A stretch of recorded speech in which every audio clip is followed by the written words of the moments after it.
हम लोग श्रीमद् भागवतम के तीसरे स्कंद के चौथे अध्याय के तीसरे श्लोक को देख रहे हैं।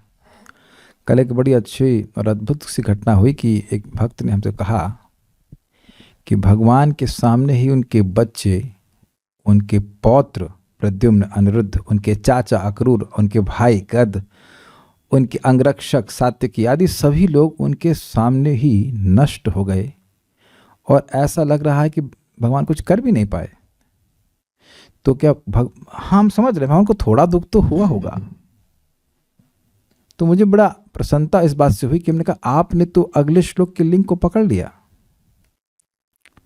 क्योंकि ऐसा होगा किसी के साथ भी तो प्रश्न आएगा कि वह व्यक्ति किया क्या, जिसकी आंखों के ही सामने उसका सारा परिवार नष्ट हो जाए। सारा परिवार नहीं, कुनबा बोलते हैं, कुनबा। तो क्या वह डिप्रेस नहीं हो गया? क्या वह आत्महत्या सा नहीं कर लेगा कि मेरे लिए तो अब जीने का कोई उद्देश्य ही नहीं है? स्वाभाविक सी बात है, इस जगत में होगा इस प्रकार से ना। आप उसको ऐसे हल्के में मत लीजिए। चाचा ताऊ भाई भतीजा सब आंखों के सामने मारे गए। क्या सही में किसी के पास यह सामर्थ्य है कि इस प्रकार की घटना दुर्घटना को सहन कर सके? नहीं कर पाएगा। तो भगवान ने क्या किया? भगवान ने क्या किया? अगर यह प्रश्न हो तो आज का श्लोक है कि भगवान ने क्या किया। मेरे पीछे बोलिए। भगवान स्वात्म मायाया गतिम ताम अवलोक्य सह। भगवान स्वात्म मायाया गतिम ताम अवलोक्य सह। सरस्वतीम उपस्पृश्य वृक्षमूलम उपाविशत्। सरस्वतीम उपस्पृश्य वृक्षमूलम उपाविशत्। भगवान स्वात्म मायाया गतिम ताम अवलोक्य सह। भगवान स्वात्म मायाया गतिम ताम अवलोक्य सह। सरस्वतीम उपस्पृश्य वृक्षमूलम उपाविशत्। सरस्वतीम उपस्पृश्य वृक्षमूलम उपाविशत्। भगवान स्वात्म मायाया गतिम ताम अवलोक्य सह। भगवान स्वात्म मायाया गतिम ताम अवलोक्य सह। सरस्वतीम उपस्पृश्य वृक्षमूलम उपाविशत्। सरस्वतीम उपस्पृश्य वृक्षमूलम उपाविशत्। भगवान स्वात्म मायाया गतिम ताम अवलोक्य सह। भगवान स्वात्म मायाया गतिम ताम अवलोक्य सह। सरस्वतीम उपस्पृश्य वृक्षमूलम उपाविशत्। सरस्वतीम उपस्पृश्य वृक्षमूलम उपाविशत्। भगवान स्वात्म मायाया गतिम ताम अवलोक्य सह। भगवान स्वात्म मायाया गतिम ताम अवलोक्य सह। सरस्वतीम उपस्पृश्य वृक्षमूलम उपाविशत्। सरस्वतीम उपस्पृश्य वृक्षमूलम उपाविशत्। भगवान स्वात्म मायाया गतिम ताम अवलोक्य सह। भगवान स्वात्म मायाया गतिम ताम अवलोक्य सह। सरस्वतीम उपस्पृश्य वृक्षमूलम उपाविशत्। सरस्वतीम उपस्पृश्य वृक्षमूलम उपाविशत्। बोलिए। भगवान स्वात्म मायाया गतिम ताम अवलोक्य सह। भगवान स्वात्म मायाया गतिम ताम अवलोक्य सह। सरस्वतीम उपस्पृश्य वृक्षमूलम उपाविशत्। सरस्वतीम उपस्पृश्य वृक्षमूलम उपाविशत्। तो पढ़ते हैं। भगवान श्री कृष्ण अपनी अंतरंगा शक्ति से अपने परिवार का भावी अंत देखकर सरस्वती नदी के तट पर गए, जल का आचमन किया और एक वृक्ष के नीचे बैठ गए। रोए नहीं भगवान। समझ गए ना? कोई प्रश्न करे, कल प्रश्न किया गया तो मैंने बताया भी कि वह भगवान थोड़े से दुखी बहुत जरूर हुए होंगे।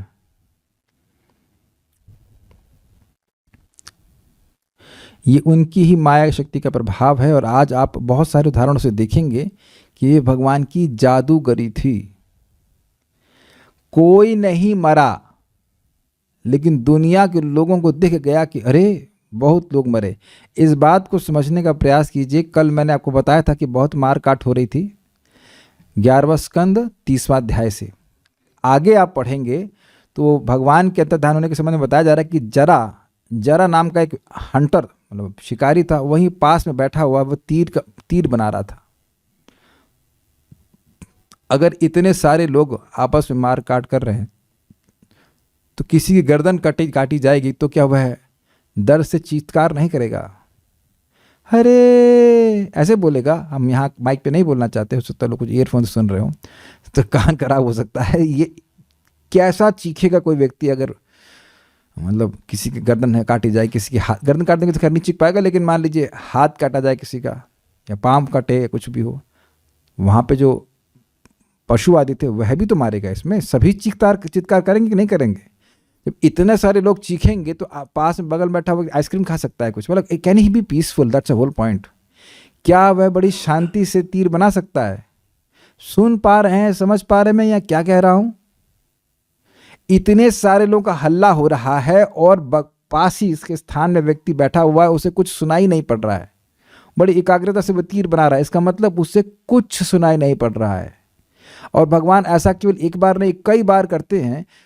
एक ही समय में कुछ उपस्थित लोग हैं, उन्हें ना तो कुछ दिखता है ना कुछ सुनाई पड़ता है, और बाकी लोगों को दिखाई पड़ता है। जैसे भगवान को देखने के लिए जब ब्रह्मा जी आए थे तो ब्रह्मा जी को दिख रहा है कि अन्य ब्रह्मांडों के आए हैं, शिव जी आए हैं, इंद्र आए हैं, लेकिन उन लोगों को क्या लग रहा है कि वह अकेले ही भगवान के साथ हैं। तो भगवान ये सब अपने कंट्रोल में कर रहे हैं, ये उनके कंट्रोल से बाहर कुछ भी नहीं है। जरा इससे एक बहुत बड़ी शिक्षा ग्रहण कर लें।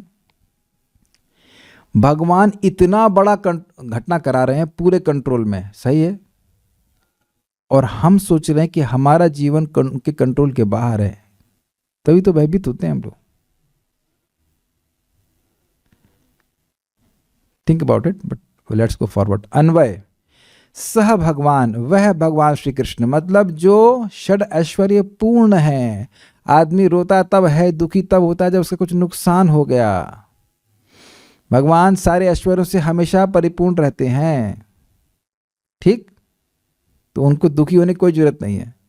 स्व आत्म माया निज योग शक्ति द्वारा ताम गतिम अवलोक्य, उन यादव गण के अंत का दर्शन कर। और ये अंत कैसे हुआ था? उनकी माया के द्वारा, स्व माया या माया के द्वारा, लताया तृतीय विभक्ति, उनकी माया के द्वारा, उनकी निज माया के द्वारा, दूसरे की माया के द्वारा नहीं। अगर मैं जादूगर हूं तो मैं आपको अपना जादू दिखा रहा हूं, मैं अपने जादू को नहीं देख रहा हूं। कुछ समझ पा रहे हैं मेरी बात? आपके लिए वह आश्चर्यजनक होगा, लेकिन मेरे लिए आश्चर्यजनक नहीं होगा। जैसे माता जी लोग समझेंगे, अगर आप बहुत अच्छा खाना बनाना जानती हैं तो कोई व्यक्ति बाहर से आकर कहते हैं आपके हाथ में तो जादू है। पता नहीं आप लोगों को ऐसा कभी कॉम्प्लीमेंट मिला है कि नहीं मिला, मतलब इतना अच्छा बनाते हैं कि नहीं बनाते मुझे नहीं पता, लेकिन शायद कभी कभी कॉम्प्लीमेंट मिल जाता है कि आपके हाथ में तो जादू है। तो जादू तो कुछ भी नहीं है, आप ये just normal for me, I can make some nice सब्जीज लाइक दैट। कुछ होते हैं जो बहुत अच्छा भोजन बनाते हैं, मतलब बहुत ज़्यादा, तो ऐसा लगता है कि भाई ऐसा तो हमने कभी खाए नहीं। भले कोई जादू ना बोले, लेकिन आश्चर्यचकित हो जाएगा कि इतना अच्छा भोजन कैसे बन सकता है।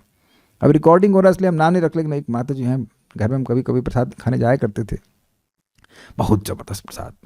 तो एकदम व्यक्ति आश्चर्यचकित तो हो ही जाएगा, भाई जादू है क्या? आपने ऐसा कभी किसी के लिए नहीं बोला? अपनी माँ के लिए भी बोला होगा कभी कभी, बहुत अच्छा बनाती होंगी, नानी दादी के लिए, भाई उनके हाथ में तो जादू है। तो क्या वो तिलस्म दिखा रही हैं?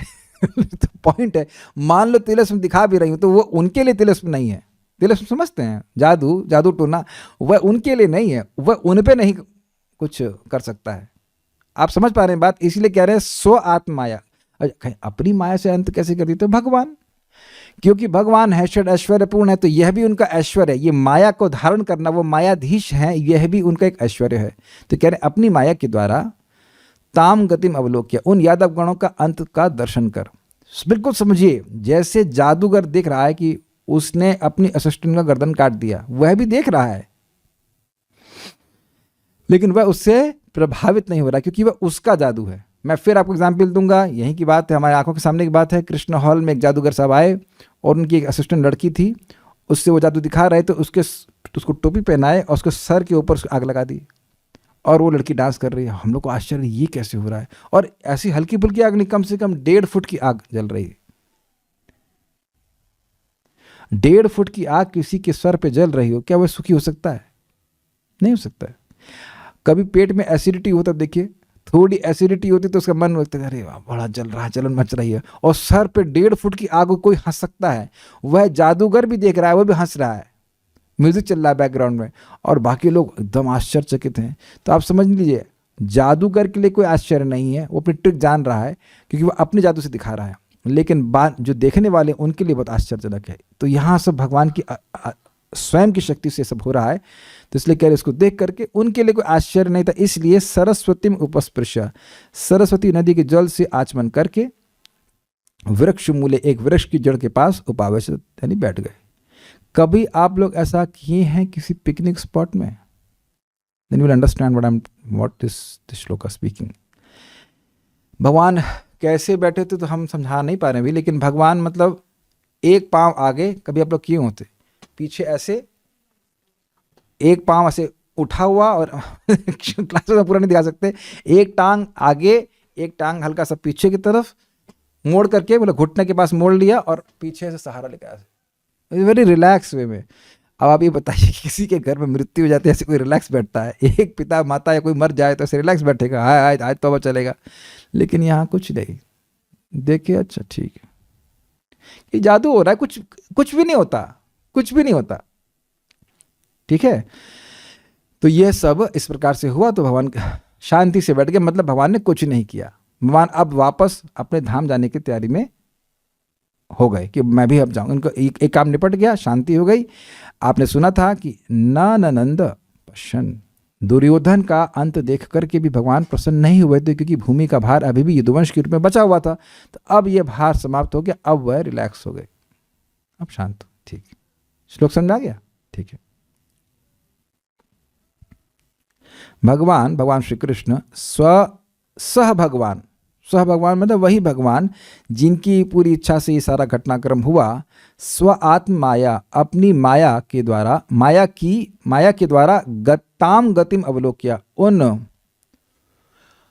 मतलब उन यदुवंशियों की गति अर्थात उनके अंत को देखकर सरस्वती में उपस्पृश्य, सरस्वती के जल को उपस्पृश्य। देखिए अब आप लोग समझते होंगे आचमन कैसे किया जाता है, तो उसमें जल हल्का से ले करके ओम केशवाय नमः, ओम माधवाय नमः, ओम नारायण नमः कहता है, पवित्र हो जाता है। फोन करें हो गया, सबको सफाई कर दिया, अब थोड़ा पवित्र हो लिया जाए। खैर ये तो विनोद के लिए बोल रहा, भगवान तो परम पवित्र है। वृक्ष मूलम उपाविशुत, भगवान वृक्ष के मूल में जाकर के बैठ गए, शांति से बैठ गए। सारार्थ दर्शनी, महान तथा पतित जीवात्माओं के प्रति वात्सल्य युक्त भगवान किस प्रकार अपने अनुचरों, पुत्रों, पौत्रों तथा प्रद्युम्न आदि अत्यंत प्रिय पार्षदों का वध साक्षात देख सके, जिसकी व्यवस्था उनके द्वारा स्वयं ही की गई थी, ऐसा कैसे देख सके? यदि यह प्रश्न हो तो भगवान आदि यानी इस श्लोक के द्वारा यह श्लोक इसका उत्तर देता है कि क्यों देख पाए भगवान इस प्रकार से। मान लो ये प्रश्न है, तो कहते हैं उनकी खुद की ही माया थी, यह माया की गतिम अर्थात चेष्टा थी। देखिए एक दो बातें हैं, एक कि उनका अंत देखकर भाई उनकी दुर्गति नहीं होनी चाहिए, उनकी सदगति हुई, उनका सद अंत हुआ, उनकी दुर्गति हुई, उनका बुरा अंत हुआ, ये शब्द समझते हैं। एक ही अर्थ लिया गया। दूसरा अर्थ है गति मतलब चाल, उनका चाल चलन ठीक नहीं है, तो चाल चलन के समझ उनके एक्शंस ठीक नहीं, तो गति का मतलब चेष्टा। गति का मतलब समझते हैं ना, चाल चलन कैसे चल रहा है व्यक्ति, तो कैसे माया का चाल है, कैसे माया की चलन है, कैसे माया की क्रिया है, उसको देखे। एवं यह एक विश्वासोत्पादक प्रकाशन था, जिनके द्वारा लोक को यानी सामान्य लोगों को यह मान्यता होती कि यादवगण परस्पर वध करके शीघ्र ही नष्ट हो गए। क्या समझने का प्रयास कीजिए। देखिए क्या बोल रहे हैं पे, यह वास्तविक घटना नहीं थी, खाली विश्वास कराने के लिए थी कि हाँ भाई वाकई यदुवंश का नाश हो गया है। जैसे जादूगर केवल जादू दिखाता है यह विश्वास कराने के लिए कि देखो उसकी गर्दन कट गई, देखो इसका शरीर अलग दिख रहा है और गर्दन अलग दिख रही है, तो उससे पूछो कि हंस कैसे रही लड़की, वे भी करते हैं ना जादू। तो यह जादू जो है वो केवल उस बात में विश्वास उत्पादन करने के लिए होता है जिसकी वास्तविकता ना हो। यही जादू होता है कि नहीं होता है? आपको ऐसी वस्तु देखने को मिलती है जो सामान्य हो नहीं सकती, सामान्यता हो नहीं सकती, लेकिन सामने होती है तो वो विश्वास उत्पादन कर ही देती है। अरे देखो सामने हो रही है, ऐसे कैसे हो सकता है कि नहीं हो। कभी जादू नहीं देखे आप लोग? वो ऐसे ऐसे करेगा, खरगोश खरगोश आ जाएगा, तो आप कहेंगे अरे खरगोश तो है, दिख रहा है, जो दिखता है वो है सत्य। ऐसे बोलते हैं सीइंग इज बिलीविंग। तो जो चीज़ नहीं है उसको वो प्रस्तुत कर देता है। कभी कभी वो सोने के सिक्के निकाल देगा। अब ये बताओ, वो लॉजिक लगाए कि अगर वह वाकई सोने के सिक्के को उत्पादन कर सकता तो जादू क्यों दिखा रहा होता? सोने के सिक्के उत्पन्न करके वह पैसे ले लिया, बना लिया होता, लेकिन वह लोगों से उसके बाद दिखाने के बाद वह पैसे मांगता है कि पैसे दीजिए पैसे दीजिए। तो वो केवल विश्वास उत्पादन के लिए है कि जादू दिखाने के लिए, भाई वो वस्तु है नहीं, केवल एक छलावे पे विश्वास कराने के लिए होता है जादू का प्रयोजन। तो ये विश्वासोत्पादक प्रकाशन था। अब ऐसा मत सोचे कि केवल वही माया चल रही। क्या हम लोग देह हैं? क्या उत्तर है? देह में कौन सी चीज हम लोग हैं?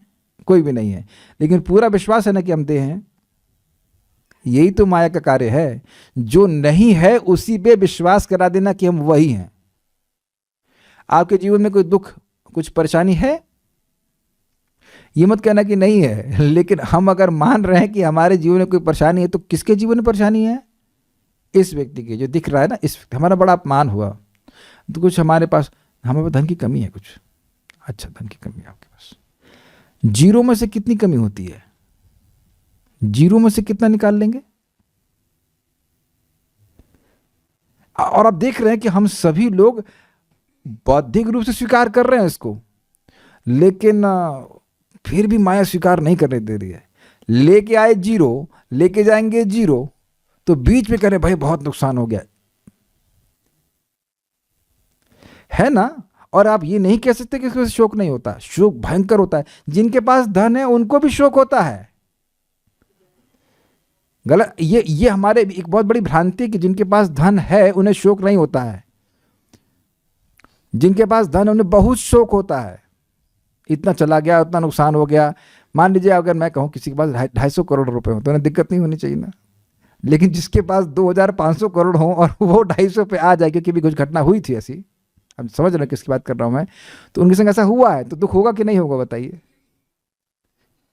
लेकिन दोनों ही लोग इल्यूजन में है कि नहीं? कैसे चलेगा, क्या हम बताएं, बड़ी दिक्कत हो रही। और तुम्हारे चिंता करने से चलने लग जाएगा। अगर आपकी चिंता करने से चलने लग जाए तो ठीक है, चिंता करी, लेकिन चिंता करने से चलने का भी तो नहीं, लेकिन चिंता व्यक्ति करता जा रहा है। ये माया कर रही है ना विश्वास उत्पादन की हम लोग ये देह हैं।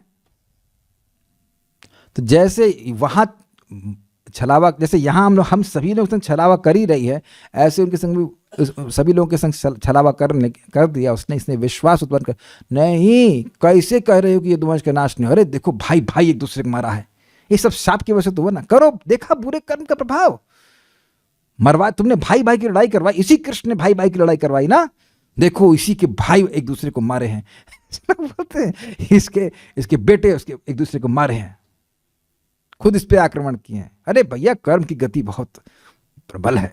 भगवान की लाठी चलती है तो एकदम शांति चलती है। जानते नहीं, यही भगवान है। This is how we can not accept this thing, because हम लोग भगवान के बारे में सुनते हैं, लेकिन बहुत से जो भौतिकतावादी व्यक्ति हैं वो यही बोलते हैं, सोचते हैं, इस पर यूट्यूब बिना बनाकर हजारों लोगों को कन्विंस भी कर देते हैं। भगवान यही चाहते हैं कि जो लोग बहिर्मुख है वो ऐसा कन्विंस रहे। शास्त्र पढ़ने के बाद भी वह उस प्रकार की बात बोलते हैं। ठीक है, यह कार्य संपादन करने वाली स्वात्म माया अर्थात माया भगवान की है, अतः वह भगवान को कदापि विमोहित नहीं कर सकती, क्योंकि माया का यह स्वभाव ही है कि वह अपने आश्रय को विमोहित नहीं करती। ये ध्यान देना, आप इसको समझने का प्रयास करें। हम लोग सोचते हैं कि मेरी माँ मर गई, मेरे पिताजी मर गए, मेरे यहाँ कोई बच्चा जन्म ले लिया, है ना, हम लोग के बच्चे हैं। ये मोह है कि नहीं? जब हम ही देह नहीं हैं तो हमारे संबंधित लोग बाकी सब क्या है, कैसे हो सकते हैं? तो जो मरेंगे तो आप जितने मात्रा में हम ये मानेंगे कि हम ये देह हैं, उतनी मात्रा में मानेंगे कि हमारे बच्चे हैं, ये हमारे पत्नी है, ये हमारा जो कुछ भी है, और उतनी मात्रा में हमें दुख होगा ही। लेकिन भगवान पे ये माया ऐसे कार्य नहीं करती। जैसे आपको एक बड़ी गंभीर घटना बता रहा हूँ। सूर्य अपने ताप से जल गए बेचारे, ये आप लोग विश्वास करेंगे? सूर्य अपने ताप से जल गए। आप क्यों नहीं जलेंगे जरा बताइए? सूर्य के पास आप जाएंगे, आप जल नहीं जाएंगे? सूर्य के पास आप जल जाएंगे तो सूर्य तो अपने पास ही रहता है ना, जल नहीं जाएगा वो? Got it? सूर्य की शक्ति सूर्य पे कोई भी प्रभाव नहीं दिखाती, वो सूर्य से ही प्रकट होती है। तो उसी प्रकार से, बिल्कुल क्लियर हो गया, उसी प्रकार से माया भगवान को कभी मोहित नहीं करती। जो बेवकूफ, मूर्ख, पागल, पाजी और बाकी गाड़ियों वाली आप जोड़ लेना, हम कथा बोल रहे हैं, वो कह रहा है कि भगवान माया में है। भगवान बड़े अच्छे थे, लेकिन ये जब गोपियों का संग किए तो बहुत डिस्टर्ब हो गए, उनका कैरेक्टर खराब हो गया है। ये लोग खुल्लम खुल्ला बोलते हैं। ये जो गीता को बोलने वाले कृष्ण वो अलग हैं, ये जो गोपियों से रास रचाने वाले कृष्ण वो अलग हैं। और तुम कौन हो? पहले ये पूछ लो कि ये सब बोलने वाले तुम कौन हो? तुम्हें कौन अधिकार दिया? तुम व्यासदेव जी के शिष्य हो? कौन हो तुम? इस प्रकार की बातें बोलते हैं भगवान के संबंध में। यह कहते हैं गीता इतना अच्छा ग्रंथ है कि एक व्यक्ति बोल ही नहीं सकता। तुम एक व्यक्ति हो जो तुम समझ नहीं सकते हो। भगवान एक ही व्यक्ति हैं जिन्होंने सारे श्लोक बोले हैं। इस प्रकार से वह अपने को वह भगवान को माया से मोहित समझते हैं, जबकि वो खुद माया से मोहित है। इसलिए जिस व्यक्ति ने भक्तों की संगत में आकर यह स्वीकार कर लिया कि कृष्ण भगवान हैं, वो सर्वश्रेष्ठ व्यक्ति है, क्योंकि वह अब भगवान का भजन करेगा। अगर मैं ये मानूं कि आप एक समान व्यक्ति हैं, कोई और व्यक्ति समान व्यक्ति है, तो मैं उसका भजन क्यों करूंगा? मुझे पता है कि वो मर जाएगा कुछ समय के बाद। Is it not? तो आप सभी लोग स्वीकार कर रहे हैं कि कृष्ण शाश्वत हैं, भगवान है, तभी तो भगवान का भजन कर रहे हैं। बहुत बड़ी बात है ये, ठीक है? तो इसलिए हमेशा स्मरण रखना चाहिए कि भगवान को माया कभी मोहित नहीं कर सकती। इसीलिए हम लोग माया से नहीं लड़ रहे। माया से लड़ेंगे तो हारेंगे ही। हम भगवान का आश्रय ले रहे हैं, अंधकार से नहीं लड़ सकते, हम लोग प्रकाश की तरफ जा रहे हैं। अग्रीड? क्योंकि माया भगवान से कभी नहीं लड़ सकती, माया भगवान को मोहित नहीं कर सकती। जो वाकई भगवान के शरणागत हैं वे अपने जीवन में स्वयं प्रकाश देखेंगे कि भगवान की संगति करने से, भगवान की कथा सुनने से, जाप करने से उनके हृदय में अंधकार नाश हो रहा है। क्या आप लोग कुछ भी ऐसा नहीं स्वीकार कर रहे? Yes, it works. क्योंकि कृष्ण के संपर्क में है तो प्रकाश मिलेगा ही। एक हम एक्सपेरिमेंट करते हैं।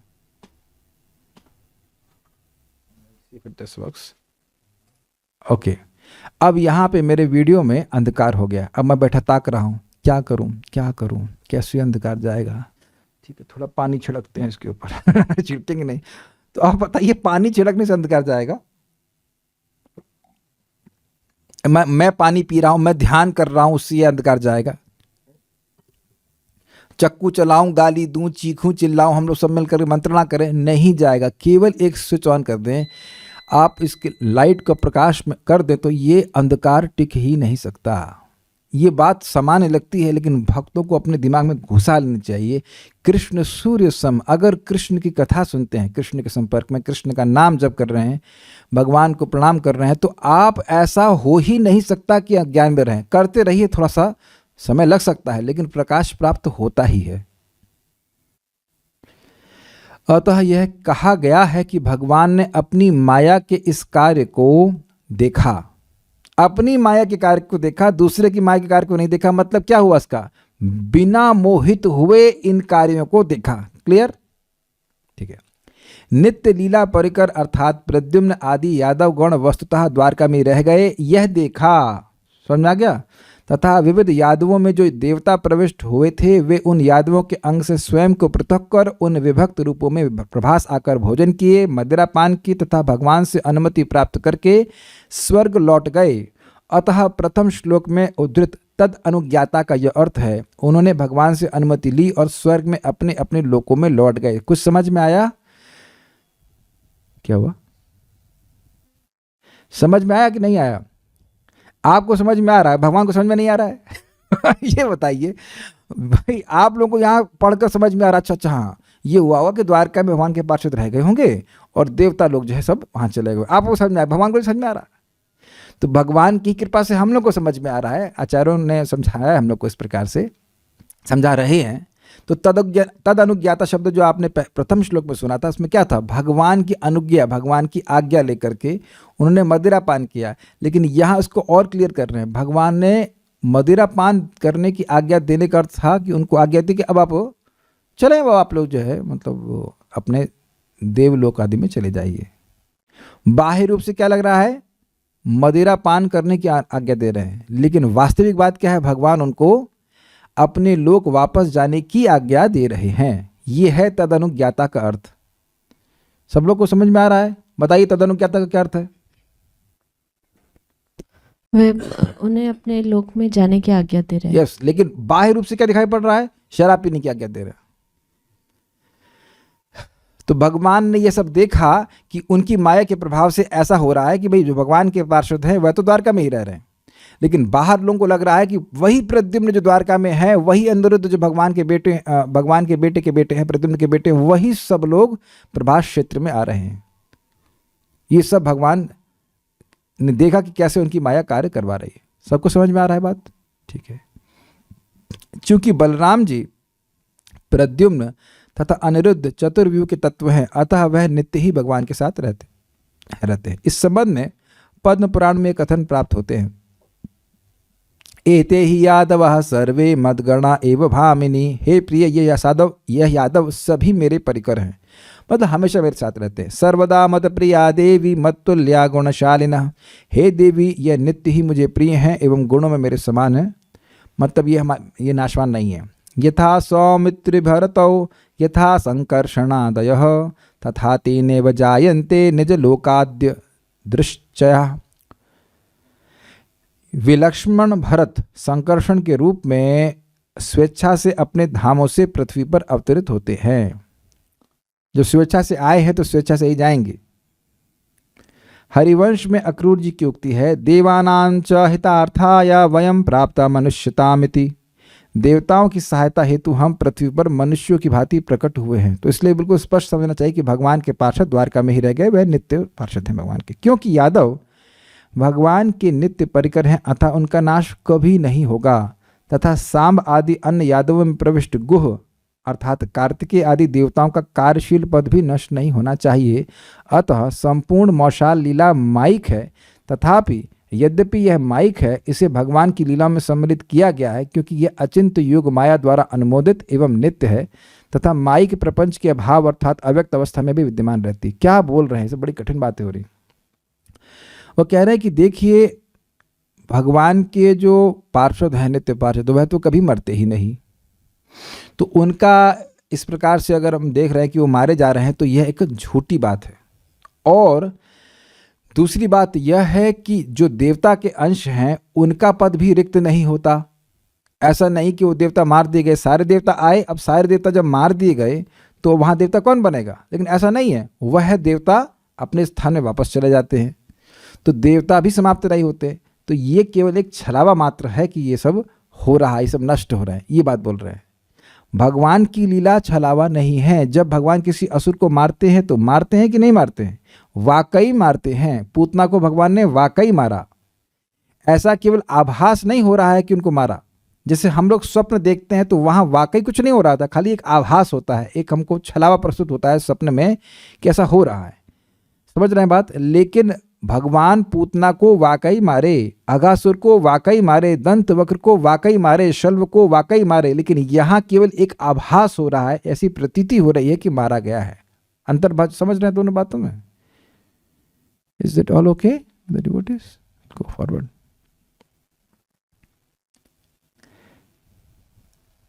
ये एक अद्भुत बात है कि जो भगवान की लीला वाकई माइक है उसको तो सत्य मानते हैं, और जो भगवान की लीला नित्य है उनको मनुष्य की लीला मानते हैं। ये अद्भुत है। कितना इंटरेस्टिंग है ना। ये भी तो भगवान की लीला का तत्व है ना कि ये मौशाल लीला छलावा है। मैं समझा पाया इस बात को? आप अगर इस कथा को नहीं सुनते तो आप यही मानते ना कि यदुवंश का नाश हुआ था। पता नहीं किसी ने कभी सुना है कि नहीं सुना है, लेकिन अगर इससे पहले कभी सुना भी होगा तो ये सुनेगा हाँ यदुवंश का नाश हो गया, बस यही जानते थे ना। लेकिन अब यहाँ सुन रहे हैं तो तत्व में जान रहे हैं। अच्छा ये बताइए, क्यों नित्य प्रभु आपको मेरी बात बिल्कुल नहीं समझ में आ रही कि कैसे नाश हुआ क्या नहीं हुआ? आप एक्सप्लेन कर पाओ या ना कर पाओ, लेकिन बात तो समझ में आ रही है ना। और ये जो समझ में आ रही है, इसका प्रभाव क्या होगा कि आप भगवान के पास चले जाएंगे। कितनी अद्भुत बात है। इस जगत में हम जो भी शिक्षा प्राप्त कर रहे हैं, उस शिक्षा के द्वारा ये बात तो नहीं समझ में आती है कि हम ये दुवंश ये सब नित्य है, परिकर है, ये सब कुछ नहीं समझ में आता ना। चाहे कोई कितना भी पढ़ो। आप कहाँ तक पढ़ाई किए? 12वीं तक। यहाँ मैंने ऐसे बीटेक का बीटेक तक मैंने, आप लोग आप बुद्धिमान थे तो और अज्ञान इकट्ठा नहीं कि समझ में आ गया कि ये सब अज्ञान है, तो 12वीं तक ही पढ़े। हम आगे और 4 साल बर्बाद किए इसमें। आपने कहाँ तक समय बर्बाद किया? बीकॉम तक। अच्छा, आपने प्रभु कहाँ तक समय बर्बाद किया? बीए करते हैं। अच्छा ठीक है। ठीक है। बर्बादी ऑफ आर्ट्स। बीएससी बीटेक, बर्बादी ऑफ टेक्नोलॉजी। माता जी आपने कहाँ तक समय बर्बाद किया? कहाँ तक पढ़ाई की है? एमए। अरे अरे अरे। तो बीए के बाद भी अकल नहीं आई। तो ये कह रहे बीबीए, बीबीए की है। बर्बादी पे बर्बादी ऑफ आर्ट्स। क्या है कि, तो आप समझ रहे हैं कि हम सब लोग सब कुछ पढ़ लिए ना, अलग अलग सब। अगर सब लोगों का ज्ञान मिला लिया जाए, बीबीए एमबीए ये सारे, फिर भी ये नहीं जान सकेंगे कि भगवान की लीला माइक है। Is it not? यानी किसी भी व्यक्ति को इन सारी शिक्षाओं के द्वारा मोक्ष का अधिकार प्राप्त नहीं होगा। और एक सामान्य व्यक्ति जो कुछ भी ना ज्यादा पढ़ा हो, एक आप बिल्कुल स्पष्ट समझ लीजिए बात। नित्य प्रभु आपकी एजुकेशन और आपने बीकॉम किया है, क्या दोनों की इस श्लोक की अंडरस्टैंडिंग में कोई दिक्कत आ रही है? आपने बीकॉम किया, आपने मैंने बीएससी और बीटेक किया, आपने 12th पढ़ा, उसका कुछ भी कुछ फायदा हो रहा है इसको समझने में? कुछ भी नहीं ना। आप जब करते हो भगवान की बात पर सहज विश्वास है कि भाई आचार्यगण सही बोल रहे हैं, बस हो गया, आपको मोक्ष ज्ञान प्राप्त हो गया। सिंपल। इट इज, इंग्लिश में कहते हैं डैम सिंपल। कुछ जरूरत नहीं है। अगर आपके पेट पालने की व्यवस्था हो गई है तो कुछ पढ़ने की जरूरत नहीं, क्योंकि कुछ पढ़ ही नहीं रहे हो। बात तो ये है। तो हम लोग जब चिंता करते हैं ना कि बच्चे पढ़ नहीं रहे हैं, वो इसलिए बस चिंता कर रहे हैं कि उनसे पेट पलने वाली शिक्षा प्राप्त हो रही कि नहीं हो रही। तो मैं एक और प्रश्न कर रहा हूं कि जितना जो पढ़े हैं वो उस शिक्षा का उपयोग क्या पेट पालने के लिए भी हो रहा है? ये क्वेश्चन मार्क और कर लीजिएगा। आपके पति बिजनेसमैन है, इज इट नॉट? कहां तक पढ़ाई की वो? 9th fail. ओहो, 9th फेल की शादी एमए से हो गई। ये तो बड़ा गलत बात है। लेकिन चला रहना को, आप तो आराम से रह रहना घर पे। फिर तो बात तो यह हुआ कि खाली पेट पालने वाली शिक्षा, और पेट भी नहीं पलता। पेट भी नहीं पलता, कटना है। लेकिन अब समाज में सब ऐसा चल रहा है तो व्यक्ति सोच रहा है नहीं करना चाहिए, पढ़ना चाहिए, लेकिन कुछ भी नहीं, पेट भी तो नहीं पल रहा। मैं इस बात पे बोल रहा हूं कि जिस प्रकार से हम लोग मेहनत करते हैं अपनी यूजलेस एजुकेशन का, एब्सोल्युटली यूजलेस एजुकेशन का, अगर थोड़ा सा भी अंश यहां समझ लें, समझ में आ रहा है ना कि भगवान की लीला माइक है, बस तो समझ में आ जाएगा। अब आप भगवान के पास चले जाएंगे। सारी लीला माइक नहीं है, केवल ये लीला माइक है। ध्यान दीजिएगा, मैं ये नहीं कह रहा हूं कि सारी लीला माइक है, केवल ये लीला माइक है। माइक मतलब माया से रचित, यानी कि छलावा। लेकिन भगवान की अन्य लीला अंतरंगा शक्ति के द्वारा बिल्कुल संपादित हैं। अपने जैसे मान लीजिए भगवान माता यशोदा के संग लीला कर रहे हैं, तो वो वास्तविक हैं, वो सत्य हैं, वो नित्य हैं। नोट, अब एक प्रश्न आएगा, अभी रुकिए, अभी पूरी बात समझिए। यह इस अर्थ में शाश्वत है कि जब कृष्ण ब्रह्मांड में प्रकट होते हैं तब वे इस लीला के द्वारा अप्रकट हो जाते हैं। अब ये बात थोड़ा समझने का प्रयास कीजिए। यह तो समझ में आ रहा है कि योग माया द्वारा अनुमोदित है, योग माया द्वारा चल रही है ये, लेकिन ये नित्य कैसे हो सकती है भाई? अब जब ये जगत, मतलब ये वैकुंठ में तो हो नहीं सकती है। जो जगत में भगवान की लीलाएं गोलोक में है, वो तो सब वैकुंठ में, मतलब नित्य समझ में आती। तो ये अप्रकट होने की लीला नित्य कैसे हो सकती है? तो आप जानते हैं कि भाई हर ब्रह्मांड में कहीं ना कहीं भगवान का अवतरण हो रहा होगा। तो जब अवतरण हो रहा होगा तो कहीं ना कहीं तिरोभाव भी हो रहा होगा, इसलिए नित्य कह रहे हैं। ऐसा नहीं कि गोलोक में होती, गोलोक में अप्रकट लीला हो ही का मतलब ही नहीं है। उन्हें वहां किसको छलावा दिखाना है, कोई जरूरत नहीं है। क्लियर समझ में आ गया? कुछ बोलना चाहते थे? पूछिए, माइक पे पूछिए। ये माइक किस तरह से है? माइक का मतलब, माया मतलब क्या होता है बताइए, माइक पे बताइए। हाँ, छलावा। माइक पे बताइए कि माइक का मतलब क्या होता है। हाँ बताइए। छलावा मतलब जो है वैसा नहीं दिखना, यही तो माया का अर्थ है ना। माया मतलब कपट, यह मतलब जो और माँ मतलब नहीं, जो नहीं है उसको वैसे दिखाना कि वो है। तो क्या दिख रहा है? प्रद्युम्न को अनिरुद्ध ने मारा, ब्रेकिंग न्यूज। लेकिन ऐसा नहीं हो रहा है, केवल दिख रहा है। जैसे मैंने एग्जाम्पल दिया, वो अग्नि जल रही है, दिख रहा है कि अग्नि जल रही है, लेकिन वो लड़की डांस कर रही है। हाँ एग्जैक्टली, बिल्कुल सही आपने बोला। दिख रहा है कि सिर जल रहा है, सिर में अग्नि है, लेकिन सिर बिल्कुल नहीं जल रहा है। जो चीज बिल्कुल नहीं है उसको बिल्कुल वैसे ही दिखाना, इसको कहते हैं कपट। क्या कभी कपट नहीं किए हम लोग? अरे हम आपसे 1% प्रॉफिट नहीं ले रहे हैं। अच्छा, हो सकता हो कि 100% प्रॉफिट ले रहा हो, है ना? तो इसे कहते हैं कपट। क्रम संदर्भ। एक इंद्रजाल की भांति अपनी माया द्वारा संपादित मौशाल लीला को देखने के पश्चात भगवान एक अश्वत्थ वृक्ष के नीचे बैठ गए। अश्वत्थ मतलब होता है पीपल का वृक्ष। पीपल, yes. Okay, some exercise for the devotees please. सब लोग जग जाइए। और इस, अगर नीचे ऊपर तो जादूगर का वाला फोटो दिखाते हैं, नीचे वाले फोटो को आप देखेंगे ये सर्कल्स हिलते हुए दिख रहे हैं क्या कुछ? अगर आप अपनी आंखों को हल्का सा इधर उधर घुमाएंगे, उस पर फोकस करेंगे, तो ऐसा लगेगा कि वो, या स्पेशली आंखें बंद करिए, खोलिए, आंखें बंद करेंगे खोलेंगे, ऐसा तो आपको लगेगा कि ये हिल रहे हैं। मैं गलत कह रहा हूँ? हाँ हाँ, अगर साइड में साइड वेज भी करेंगे तो ये हिल रहे हैं। अगर मैं केवल ये पूछूं कि ये हिल रहे हैं, तो आपकी बुद्धि क्या कहती है? ना, स्क्रीन में तो फोटो दिखाई जा रही है। लेकिन आप अगर थोड़ा फोकस करेंगे तो इसे कहते हैं ऑप्टिकल इल्यूजन, आपको लगेगा कि हिल रहे हैं। ऐसे बहुत सारे फोटो हैं, आप लोग चाहे सर्च कर सकते, ऐसे होते हैं। तो जो चीज़ बिल्कुल नहीं है, अर्थात जो चीज़ बिल्कुल स्थिर है, वो लग रहा है कि बार बार हिल रही है। तो जब इस तरह की फोटो ऐसा कर सकती है, तो भगवान क्या नहीं कर सकते? मैं खाली ये समझाने का प्रयास कर रहा था कि माया क्या होती है, कपट क्या होता है, छलावा क्या होता है। इसलिए जो दिखता है वो सत्य जरूरी नहीं है कि वो हो। पता नहीं यहाँ पे दिख रहा है कि नहीं दिख रहा? हाँ, कुछ कुछ स्थिर है वो। ऐसे बहुत सारे फोटो आपको मिल जाएंगे, हम तो खाली एक एग्जांपल आपको सामने रख रहे हैं। ओके, थोड़ा जादू दिखा दिया, कुछ लोग जग गए शायद। समझ में आ रहा है माया क्या होता है? कुछ पूछ रहे हैं, बोलिए माया की, बोलिए। सारार दर्शिनी में लिखा है कि क्योंकि यह अचिंत्य योग माया द्वारा अनुमोदित एवं नित्य है तथा माइक प्रपंच के अभाव अर्थात अव्यक्त अवस्था में भी विद्यमान रहती है। अव्यक्त अवस्था तो प्रधान, हाँ प्रधान की है, वैसा ही कुछ कह रहे हैं। लेकिन मैं इसको ऐसे समझ पा रहा हूँ कि भाई एक ब्रह्मांड से मतलब, अब ये मुझे पूरी तरह से बात समझ में नहीं आई, बस इतना समझ में आ रहा है कि भगवान की लीला बारंबार, एक बार कहीं ना कहीं वो अप्रकट हो ही रहे होंगे, और इस कारण से वो नित्य है। हाँ, इससे तो बाकी तो मुझे समझ में नहीं आ रहा कि जब प्रधान हो जाएगा तो फिर कैसे भगवान की लीला होगी। तात्पर्य, यदुओं तथा भोजों के उपयुक्त समस्त कार्य भगवान की अंतरंगा शक्ति द्वारा संपन्न हुए, क्योंकि वे अपने अवतार के उद्देश्य को पूरा कर लेने के बाद उन सबों को अपने अपने धामों को भेज देना चाहते थे।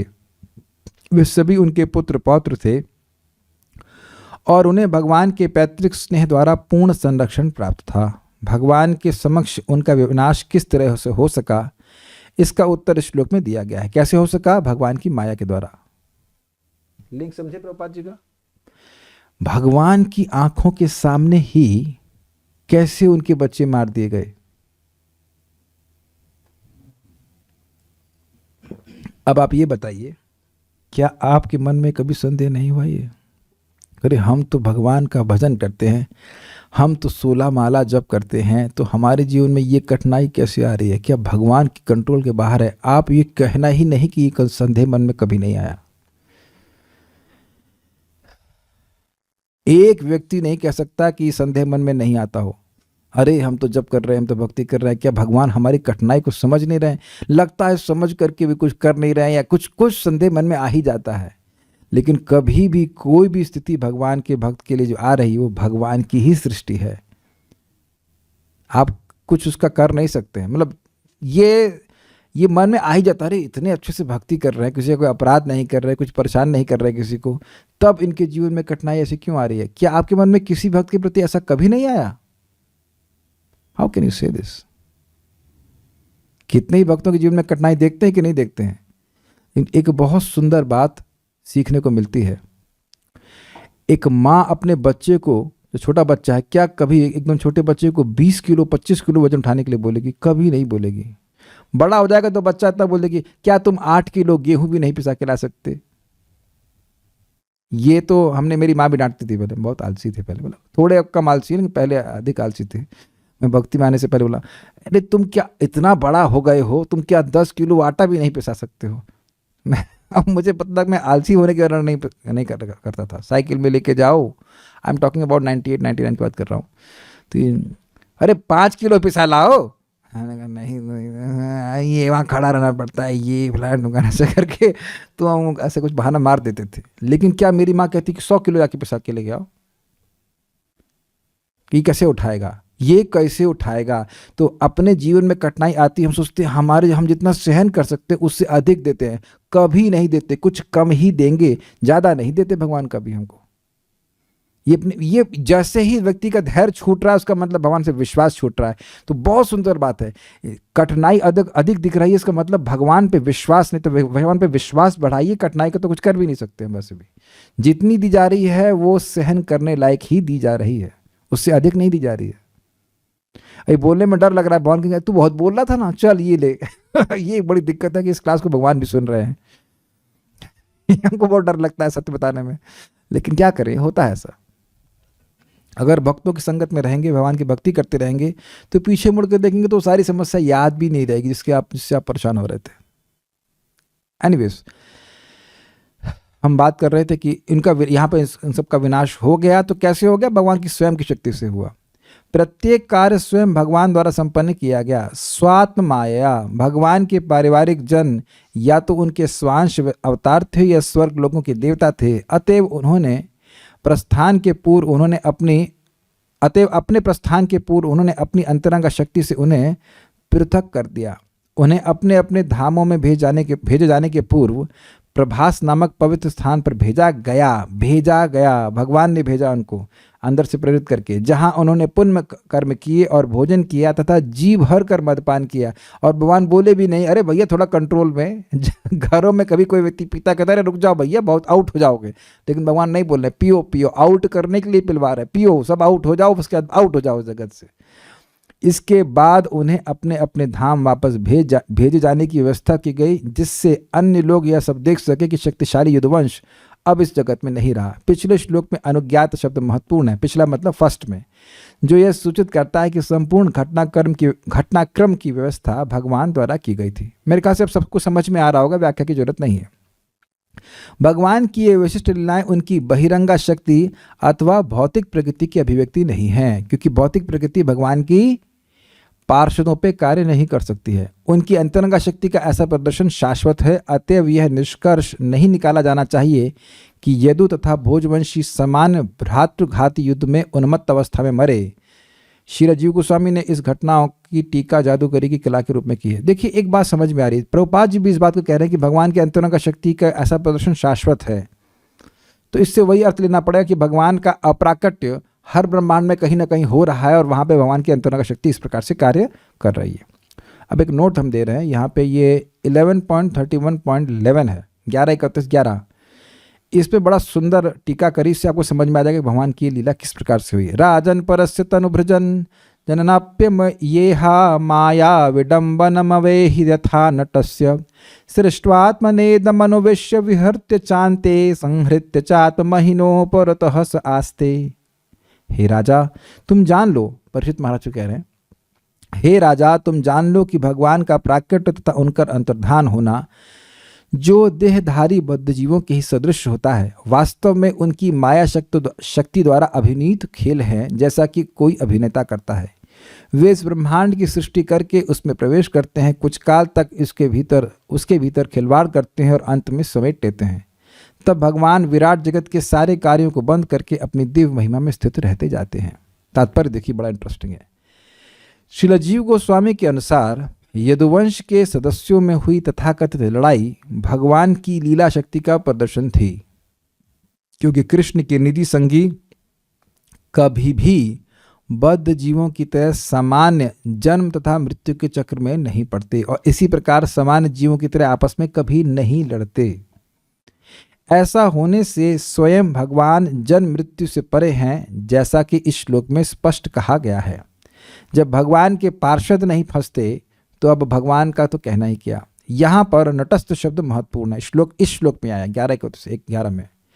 श्रीला विश्वनाथ चक्रवर्ती ठाकुर किसी जादूगर की निम्नलिखित कहानी बतलाते हैं, और ये कहानी आप ध्यानपूर्वक सुनिएगा, बिल्कुल स्पष्ट हो जाएगा कैसे भगवान ने ये यदुवंश के संहार की लीला करी।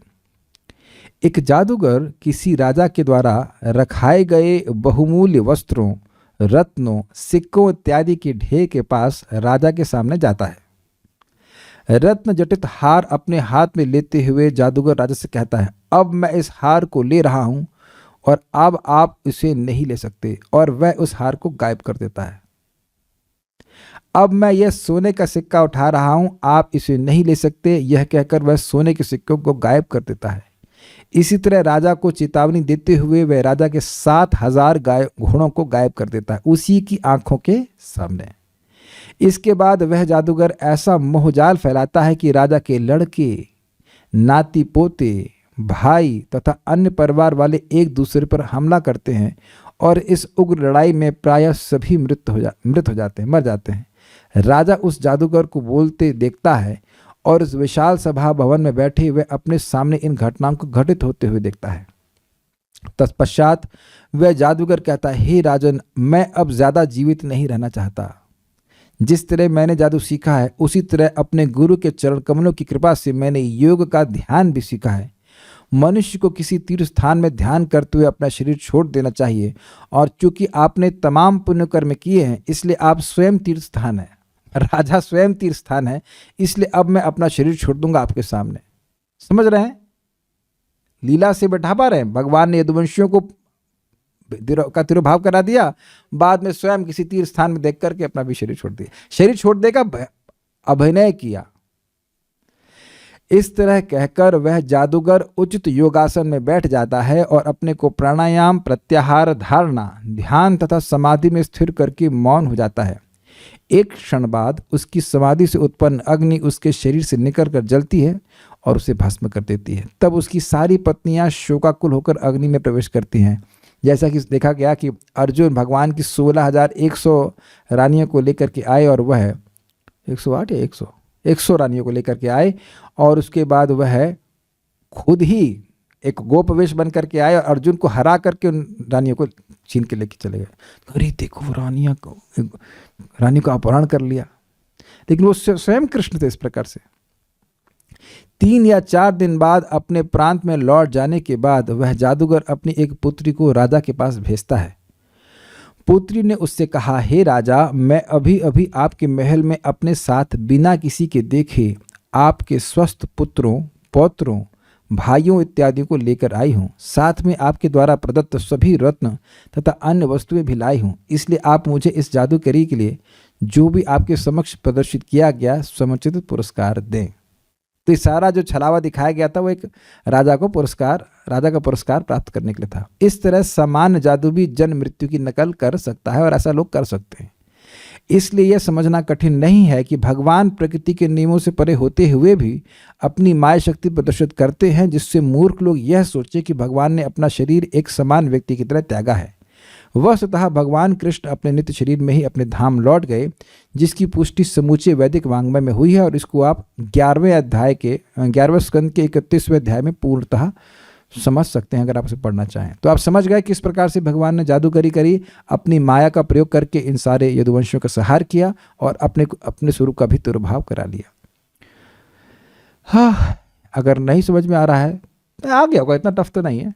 तो ये समझ में आ जाना बहुत बड़ा भाग्य है, क्योंकि इसके बाद अगर ऐसा कोई व्यक्ति समझ लेगा तो जन्म कर्मा च मे दिव्यम एवं यो वेति तत्वतः त्यक्त्वा देहम पुनर्जन्म नैति मामेति सुअर्जुन।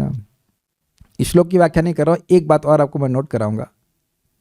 हम सभी लोगों ने पढ़ने में प्रयास किया ही है। अगर आप पास होना चाहते थे जब आप पढ़ते थे, फेल होना चाहते हो तो हम नहीं बोल रहे, या अगर पीट के पढ़ाया गया वो भी नहीं बोल रहे, लेकिन अगर आपने प्रयास भी किया था हिस्ट्री, ज्योग्राफी आदि पढ़ने में, क्या मन में कभी कोई संतोष का अनुभव किया था उस पढ़ाई में? तो उत्तर होगा कि नहीं किया था। एक थोड़ा हर्ष हो जाता था कि कुछ कठिन प्रॉब्लम सॉल्व कर लेते थे हम लोग फिजिक्स केमिस्ट्री के, हाँ भैया कुछ मतलब एक little bit for temporary satisfaction, हाँ हाँ ये भाई। लेकिन जब आप यहाँ देख रहे हैं कि एक भी श्लोक ठीक से समझ में आता है, हम उसको सुन पाते हैं, तो मन में एक विशेष प्रकार का सुख, या अगर और क्लियरली कहें एक विशेष प्रकार की शांति का अनुभव होता है। सोचिए अगर हम इस प्रकार के अध्ययन को पूरा जीवन भर करते रहे तो कितना सुख अपने को जीवन को मिलेगा, कितनी पवित्रता आएगी। और ये सब बात सुन करके आपके मन में आश्चर्य नहीं होता कि भगवान ने ये सब किया कैसे, कितनी अद्भुत भगवान है। जब ये भगवान सब कुछ कर सकते हैं, आज का लास्ट का मैसेज ये है, जब ये भगवान ऐसा सब कुछ कर सकते हैं तो क्या वह अपने नाम के रूप में मेरी जीव पे नहीं आ सकते हैं? Is it not? जब भी आप भगवान की ऐसी अद्भुत लीलाओं को सुने तो हमेशा एक शिक्षा ग्रहण करना, ये अद्भुत अचिंत्य चीज है, किसी के लिए संभव ही नहीं है ऐसा करना। तो जब भगवान इतना कुछ कर सकते हैं तो क्या मेरा उद्धार नहीं कर सकते? और क्या अपने आप को अपने नाम के रूप में विस्तारित नहीं कर सकते? नाइस। क्या वह अपने विग्रह के द्वारा मेरा भोजन स्वीकार नहीं कर सकते? ऐसा कौन सा कार्य है जो भगवान नहीं कर सकते? ये तो उनके लिए आसान है। और ये छलावा नहीं है, छल करना ज़्यादा कठिन होता है, असली बात करना तो आसान होता है। Is it not? कोई पूछ रहे हैं देवताओं का अंश मतलब देव देह में जो जीवात्मा है उसको क्या डिवाइड किया जा रहा है? हमको नहीं पता। मैं पहले भी इस बात को बोल चुका हूं कि अंश का क्या मतलब है, मैं आज तक समझ नहीं पाया उस बात को, कि देवता का अंश का क्या मतलब, उनकी शक्ति उसमें आ जाती है कि कोई जीवात्मा आता है। इस absolutely not known to me. मुझे नहीं, इसको और इससे अधिक समझाया ही नहीं गया है तो मैं नहीं समझा पाऊंगा। तो कॉन्ट्रडिक्शन नहीं है, आप उसको समझ ही नहीं सकते हैं इस चेतना से इस समय। जैसे एक सिंपल सी बात है कि बहुत सी बातें जो आप समझ रहे हो वो एक छोटा बच्चा समझ ही नहीं सकता है, उसकी चेतना उस समय इतनी विकसित नहीं है, और आपकी चेतना विकसित हो गई है तो उस बातों को आप आसानी से समझ सकते हैं, है कि नहीं? तो चेतना का विकास हमें करना होगा भगवान की भक्ति की तरह, और अगर इसको समझना जरूरी होगा तो भगवान हमको समझा देंगे। कि आचार्यगण ऐसा समझा रहे हैं अंश वाली बात कि ये इसमें अंश प्रवेश कर गए, उसमें अंश प्रवेश कर गए, तो वह उस बात को समझ कर बोल रहे हैं। लेकिन अब हम लोग नहीं समझ सकते, इसलिए हमें समझाने के लिए बात शब्दों के द्वारा बोल दी जाती है। उस चीज़ का रियलाइजेशन तो भगवान की कृपा से ही होगा, अगर उसका रियलाइजेशन होना जरूरी है तो। ठीक है, तो और तो कोई प्रश्न है नहीं, सो विल स्टॉप हियर।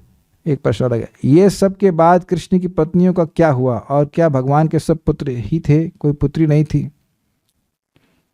पढ़ लेना 11th कैंटो 10th कैंटो पढ़ो जा करके, सारे हम काम हम ही करें। अभी हम तीसरा स्कंद पढ़ा रहे हैं, जब 10th कैंटो पढ़ाएंगे तो वहाँ पे देखेंगे 9th कैंटो में है भगवान की पुत्री भी थी, लेकिन पुत्री झगड़ा करने नहीं गई। ठीक है कि नहीं? पुत्री लोग झगड़ा नहीं करती है, पुत्री सास झगड़ा करती है, तो ना आपस में झगड़ा करेंगे। Not so like that. So will stop here. Shrimad Bhagavatam की जय, श्रील प्रभुपाद की जय, निताय गौर प्रेमानंदे।